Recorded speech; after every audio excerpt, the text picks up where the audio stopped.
All right, how's it going today, guys? It's been a while. It's been a while since I've uploaded. It's probably since the draft. Yeah, I have uploaded.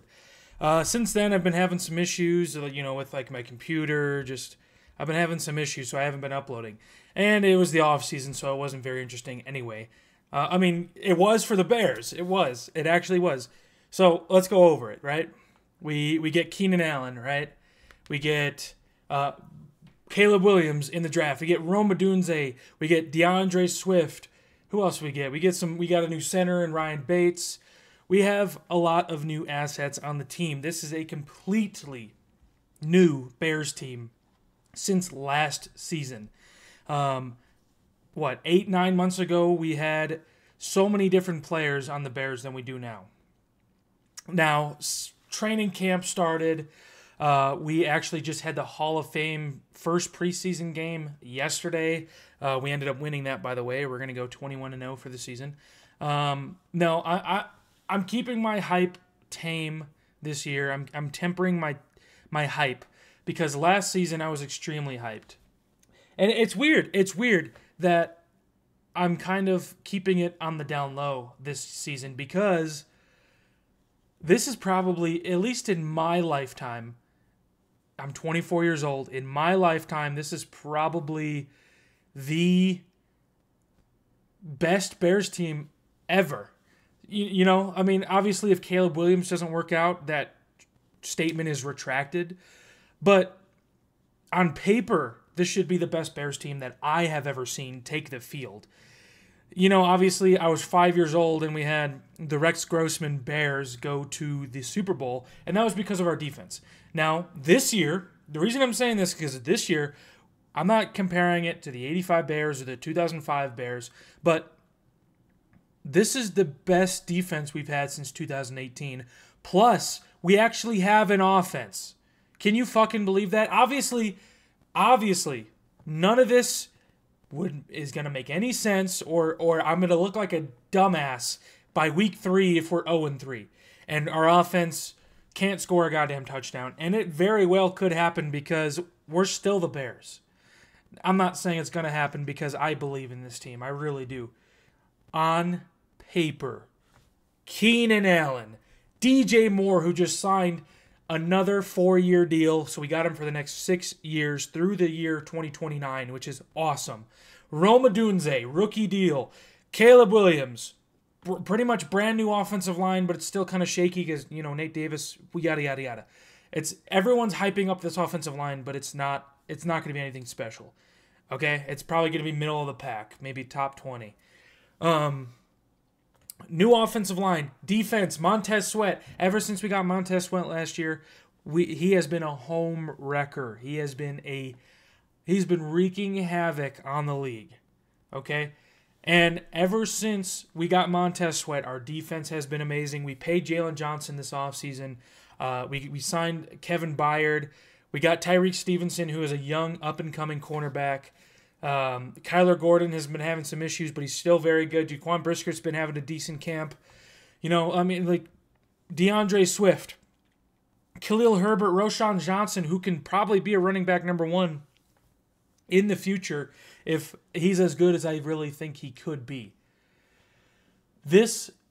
Cole Kmet, Gerald Everett, I forgot to name that. There's so many freaking aspects that are so good on this team. It is ridiculous. Like, imagine a Patrick Mahomes on this team. Imagine if Patrick Mahomes himself had this type of team. How many Super Bowls would he win with this type of team? And I'm not comparing Caleb to Mahomes. Obviously, he has to go out there and prove it himself. But if you look at his play style, the way he slings the ball, the way he even runs is very, very similar to Patrick Mahomes. Now, like I said earlier, imagine a Patrick Mahomes or Patrick Mahomes on this team and how far they could go and how many Super Bowls they could win. Not saying they're winning the Super Bowl this year. I'm not even saying they're going to make the playoffs. But my ceiling is probably 12 wins, which is possible. I'm not, like I said, they probably won't do it. 12 wins it's reaching out there. It's out there. It's out there for the taking, though. We can definitely get there. The Bears could get there. 12 wins. 12-5 is their ceiling. Now, their floor, unfortunately, I don't see them losing less than 7. They're probably going to win around 7-10. That's my prediction. Well, floor is 7, but I think they're going to win between like 8 and 9, maybe 10. They're probably going to win about 10 games. That is like my prediction. 8, 9, 9, 10 is probably where I'm at. 9, 10. And they don't have the hardest schedule, but they have a very rough like last 5 weeks of the season. It's pretty bad. And of course, we have to fucking end with the Packers. Are you goddamn kidding me? Can we stop it with this? Start the season, end the season with the Packers. Stop it. Please. Now, obviously, if we don't beat the Packers this year, it's not a huge deal. But we need to start at least being competitive in the games. Because we got shat on week 1 last year by the Packers. We didn't even look ready for the season. Now, that's what I'm afraid of. I don't know if we should play in the preseason, but whatever Matt Eberflus did last year to start the season, do the fucking opposite. Because we came out looking like a bunch of high schoolers, middle schoolers. It was embarrassing. And then, of course, we end the season playing the Packers. And yes, I think the score was 19-13. The score looks closer, but it wasn't that goddamn close. We were never winning that game. The score looked closer, but if you actually watch the game, it did not feel close at all. It felt like they were winning by 40. So, go out there, please prove that you can beat the Packers. Go out there swinging because you didn't last year. Do what Matt Eberflus. Do whatever you fucking did last year, but do the opposite. Do the opposite. Because last year we did not come out looking like we wanted to give a shit about anything. So, we have to come out this year beating the Titans. And I think they can do it. The Titans are a very, very winnable team to beat. They are very winnable. It is there for the taking. And then we have a difficult matchup, week 2, against the Texans, who we just played last night in the Hall of Fame game. It's very winnable. We have we don't even play a division rival until week 11, which is almost unheard of. We play our entire division after week 11. That is very weird.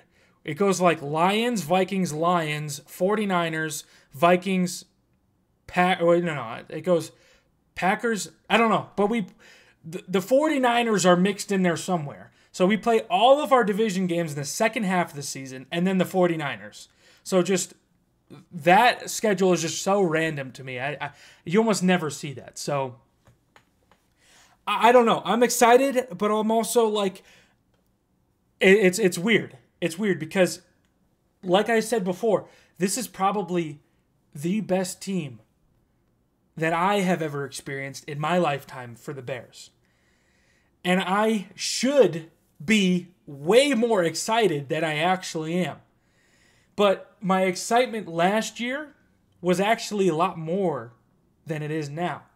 Because I hate saying this, and Ryan Poles hates when people say this, but I'm a Bears fan, so I can say it. He's only been here for 3 years. He's saying, oh, it's not the same old Bears. And he might be right. Okay, he might be correct. But I've been watching the Bears for many years now. And I get my excitement up, not every year, but most years, when we drafted Mitch, when we drafted Justin Fields, even after we drafted those players, like last year, like the second year with Mitchell Trubisky. I was excited. Last year I was excited. The third year, the 2018-2019 year, when we made it to the playoffs, but we got stomped by the Saints. I get excited for players coming into our team, and I really do think, just like last year, that we were going to be a playoff team, maybe even an NFC championship contender team last year, because our defense should have been good. We got Tremaine Edmonds, TJ Edwards, Tyreek Stevenson, and they're coming around. But what I'm trying to get to is this team should be very good, and I am not as excited as I was last year somehow. And we got Caleb Williams, Rome Odunze. There's so much to be excited for, but I'm staying calm. I'm staying calm because until they can prove, I don't care who the hell is on my team. Until you can prove you can beat teams, make it to the playoffs, beat the fucking Packers. We haven't beat the Packers since I was 18. Yeah, 18. So almost 7 years ago. We haven't beat the Packers in 7 years, and we play them twice a year. That is so embarrassing.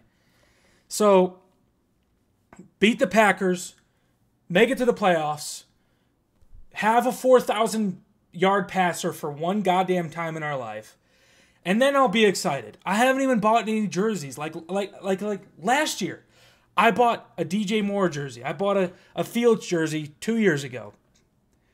And I haven't bought anything this year. I was very close to buying an Odunze jersey, but every time I fucking buy a jersey, they never work out. So, I'm going to keep my temperament, my excitement down a little bit this year. I'm going to not buy any jerseys until you can prove it to me. Honestly, until Caleb Williams makes it to the playoffs, I'm not even buying a Caleb Williams jersey. I'm sorry. I don't care if I'm being petty. I don't care. And it's not even just Caleb Williams. It's our owners, it's the coaching staff, it's everybody. So, I will do a video right now, but I'll probably upload it tomorrow, of me going over the entire schedule and seeing which games are winnable, which games we can win, ceiling, floor, yada, yada, yada, all that shit. So make sure to check that out too. So if you haven't already, please hit that subscribe button. I would really appreciate it. Thank you. Have a good day. Bear down.